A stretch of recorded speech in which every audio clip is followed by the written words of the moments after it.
Once, in a village nestled deep within the Valley of Echoes, lived a young woman named Alara. The valley was a gray, misty place where the sun rarely pierced the clouds. It was said that the people of the valley had forgotten how to look up, their gazes permanently fixed on the dusty ground. Alara was no different. She carried an invisible weight on her shoulders, a heavy cloak woven from the threads of her own negative thoughts. Every morning, Alara would wake up and the first whispers in her mind were harsh. "You are not enough," they would say. "You are not strong." She moved through her days like a ghost, feeling unseen and unworthy. She believed her worth had to be earned, and she was forever in debt. One morning, while gathering wood near the edge of the forbidden forest, Alara found a small, golden scroll tucked inside the hollow of an ancient oak tree. It was sealed with the emblem of a leopard. Curious, she broke the seal and unfurled the parchment. A warm, inviting voice seemed to emanate from the written words, "Hello, my love. Welcome. Today, we will be reprogramming our minds." Alara blinked. "Reprogramming?" She read on. The scroll spoke of a strange magic called affirmations that could help create new neural pathways in your brain, breaking the negative patterns you may have. It promised that if she followed its guidance for 30 days, climbing the path to the mountain of truth, she would change her reality. Desperate for a change, Alara decided to take the first step. She packed her meager belongings and stood at the trailhead. The path was overgrown with thorny vines, representing the years of self-doubt she had cultivated. As she looked at the daunting climb, the familiar whisper returned, "You can't do this. You are weak." Alara looked at the scroll. It instructed her to speak a new truth. Her voice trembled as she read aloud, "I am strong, brave, and beautiful." Nothing happened immediately, but as she repeated it, "I am strong, brave, and beautiful," she felt a tiny spark in her chest. She took a step, then another. She realized that through repeated listening and reciting, she was beginning to clear the thorns. By midday, Alara reached the forest of shadows. Here, the trees loomed tall, blocking out the light. This was the place where her insecurities lived. Memories of past failures danced in the periphery of her vision. She felt small and incomparable to the greatness of the forest. She consulted the scroll again. It read, "I embrace what makes me unique. I am beautifully unique and incomparable to others." Alara closed her eyes. She thought of her quiet kindness, her ability to listen, her steady hands. She stopped comparing herself to the tall trees and started appreciating her own path. She whispered to the shadows, "I accept and embrace myself as I am. I love myself unconditionally." As she spoke, the shadows seemed to recoil.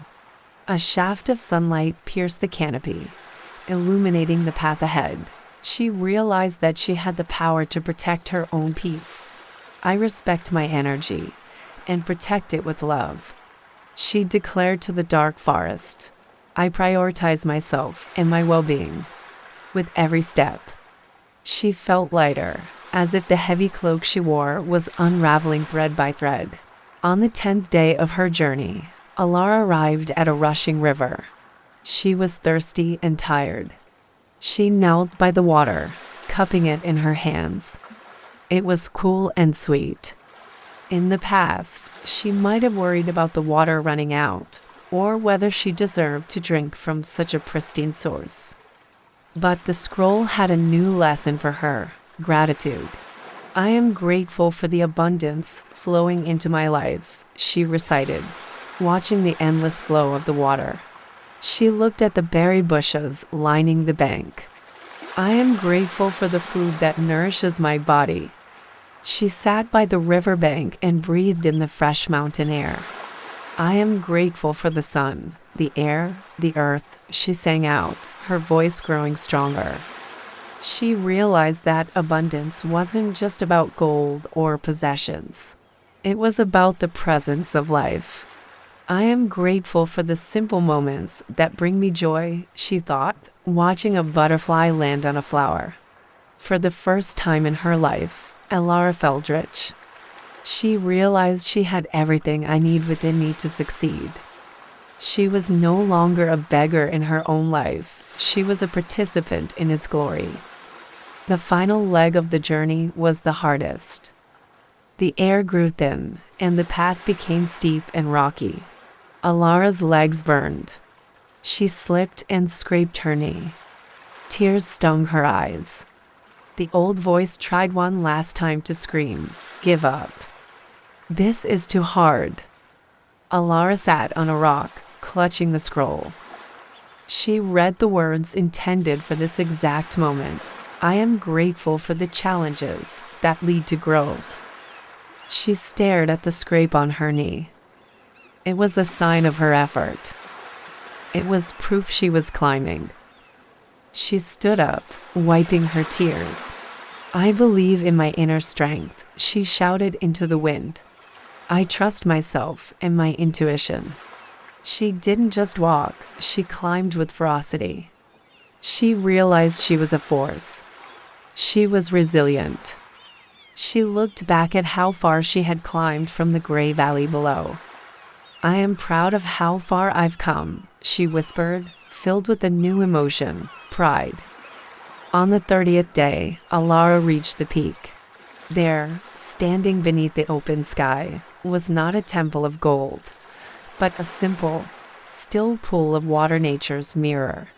Alara stepped to the edge. The reflection that looked back was not the gray, hunched ghost who had left the valley. The woman in the water stood tall. Her eyes sparked with life.